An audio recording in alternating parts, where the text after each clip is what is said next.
Hey sports fans, Coach Nick here, and welcome to Heat Breakdown. Let's go through Wednesday's game between the Clippers and the Heat. It was probably the most amazing first quarter I've seen from any team ever.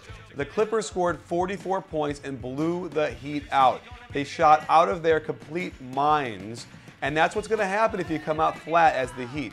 However, I have to imagine there might be one other thing involved, and it had to do with LeBron's tweet from the night before after Cleveland got hammered by the Lakers. And there's no question in my mind that karma is a bitch, and it came back to haunt LeBron and his teammates. The Clipper offense looks a lot better as they do a UCLA cut, and then they try and attack Baron Davis against Arroyo. They get some swinging action, the ball goes to the corner, back out. Then they're going to find Blake Griffin in the post with great position. This is really revelatory for the Clippers because they don't normally run good team offense like this. Watch this weak side screen between Bosh and Wade and how Gordon is going to switch onto Bosh. There's a moment of truth here where after they pass to Wade, Gordon can get back on Wade, but instead DeAndre Jordan has to close out. Everyone helps, and you see Arroyo take the worst shot in basketball with your foot on the line. He should either be behind the three-point line or shoot a closer shot.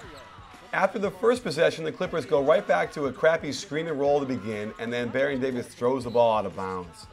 Look at this. They'll do the triangle offense high post series, UCLA cut, and then screen and roll for the ball, which is great stuff. They hit Baron Davis coming across. He gets a little penetration, and they're going to get Blake Griffin going to the basket and a finish. Beautiful offense. All Arroyo does is spot up and shoot jumpers, but Baron Davis doesn't even find his man. It doesn't take away the one thing he does. And is this a good shot? Again, one of the worst shots in basketball with his foot in the line. Baron Davis has an advantage over Arroyo, but instead of taking him down low, he fades away with a bad shot. Baron turns it around on defense here by sliding down and taking away a pass to Chris Bosh. Then when they come down on the fast break, Miami is terrible at getting back, and he finds a wide open Gomes in the corner for a nice little shot, although again, that's too close to the three-point line too. Here's the play that changed the game. Arroyo cannot keep Baron in front of him, so when he gets penetration, he throws a nice lob, and DeAndre Jordan finishes. After another Heat miss, the Clippers race down the court, and Baron gets an and one against Dwayne Wade. So here we are. Miami is down by 3, and the crowd is going nuts after the dunk and the three-point play by Baron. So watch how long it takes them to get into any kind of offense where they're looking at the basket. They do a quick pinch post, they get nothing there, and when they finally get it to Bosh, who looks to score, there's only 9 seconds on the clock, and he burps up a bad shot with no rebounders. Baron Davis isn't so great on the weak side for defense. Watch how he's guarding Dwayne Wade and completely loses his man and lets him score a layup. Del Negro's offense is a lot better. Watch Eric Gordon as he's going to get a quick hitter double screen on the baseline, and that's going to force Zydrunas Ilgauskas to come out on Gordon, who's a good shooter, leaving DeAndre Jordan wide open for a dunk. This is amazing stuff I haven't seen from the Clippers all year. Here's Arroyo's bad defense. He cannot control most point guards in the league, and there's Baron just abusing him to the basket. I swear to God, this is the picket fence. Double screen on top, they come back around, they hit the roll, and they swing the ball around to Eric Gordon, who gets a nice little runner off of 1 foot and a foul. Teams are hurting the Heat by getting the ball out in transition quickly, even after makes. Here you'll see Gordon get down the court for a dunk, and it's inexcusable after a make. I know Wade fans are going to get angry at me, but watch this hustle back, or lack of. As they go in transition to attack the Heat, Wade disappears from the screen and doesn't really even appear, even though Baron Davis would have been his man. This dunk really ignites the crowd. So you're down by 8, the crowd is louder than it's been for even Laker games this year, and LeBron James takes a terrible 22-footer with 15 seconds on the shot clock. Now watch Wade's effort here. He doesn't get into his stance. Eric Gordon comes down, doesn't even really use that screen, and blows right by him for a layup. The Heat finally go down to Bosh in the low post, who does a nice up and under, but watch, after a make, they're going to make a long sideline pass to Gomes, who's going to nail a shot. By giving up such easy points, the Clippers are now on a roll, and even Bledsoe is going to hit a 3. I'd give him that shot all game.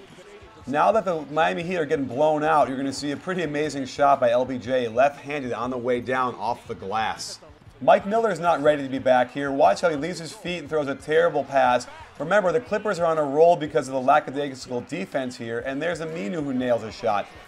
On cue, LBJ is going to turn the ball over with his left hand, and instead of then getting a shot at the buzzer, the Clippers score to score an amazing 44 points in the first. I like to see the Heat do more of this. Weak side screens for Wade coming out of the corner where he can curl. It puts a lot of pressure on the defense, and they get easy baskets.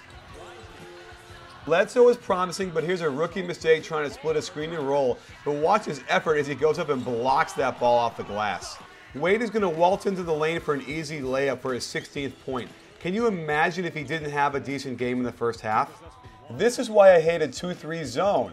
The Heat are in a good spacing, which forces Blake Griffin to have to come out and watch Dwayne Wade on the wing because he's a good shooter. That leaves the entire weak side down low open. DeAndre Jordan runs away from Bosh in the high post and lets him catch it. Eric Gordon should be in the inside of Bosh. That would allow Blake Griffin to slide down and guard that low block. I know what you're saying. That would leave Dwayne Wade open on the wing. Well, that'll be Eric Gordon's job to close out and get a hand up. You got to give up something in the 2-3 zone. Instead, Aminu's got to come all the way over to the other side of the floor, so when they swing the ball around, he closes out poorly, and they get to the basket, and it's a foul. This is exciting for Clipper fans because the Heat are making a run, they call timeout, and out of the timeout, they get terrific ball movement, screen and roll, swing. The Heat are in scramble mode to try and catch up, and Barron hits Ike Diogu for a layup. Great offense.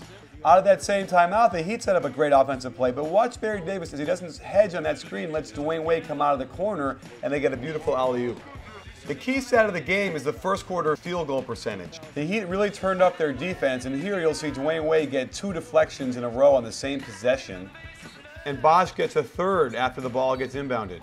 However, after the ball is inbounded again, Eric Gordon's going to blow by Dwayne Wade and make a scoop shot off the wrong foot. The Heat screen and then rescreen, and that forces Baron Davis to have to guard Chris Bosh. So they go to him in the post. You're going to see assistant coach Gene Demopoulos calling for a double to help Baron Davis out. They don't double, so you figure he'll get the rebound at least, but no, Z gets a tip. The Clippers could not re-extend their lead because they kept giving up offensive rebounds. Another one to Z. Now, they're lucky because Dwayne Wade will go to the basket and take a really difficult shot that's a fadeaway over Ike Diogu and not make it. Crucial part of the game, the Clippers need a basket. They should go to their number one A1 option, and instead they go to Eric Gordon in the post, who misses a layup.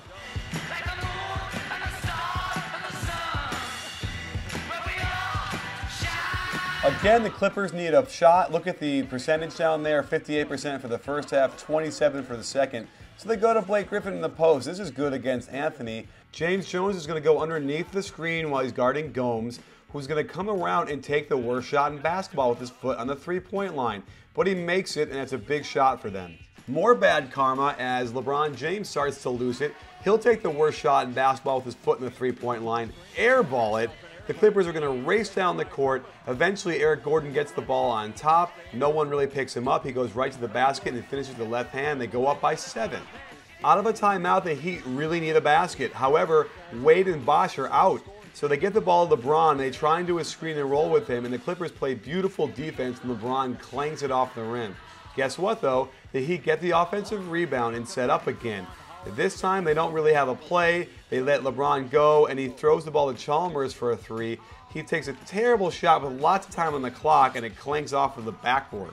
Look at the stat down low. In the first quarter, they had 44 points, and since then, they've only had 38 in the other 2 quarters. So you'll see how out of their minds they were in that first quarter.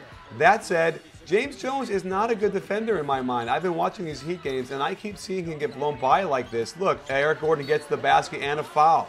This puts them up by 10, and the Heat have weathered the storm, and they take the game. So there you have it, sports fans. Are the Heat going to be able to maintain that torrid pace they had, winning 19 out of 21? No, but you can't anger the basketball gods or the karmic gods because you'll see what happens. 2 games in a row, and LeBron missed that second game against Denver with a bad ankle.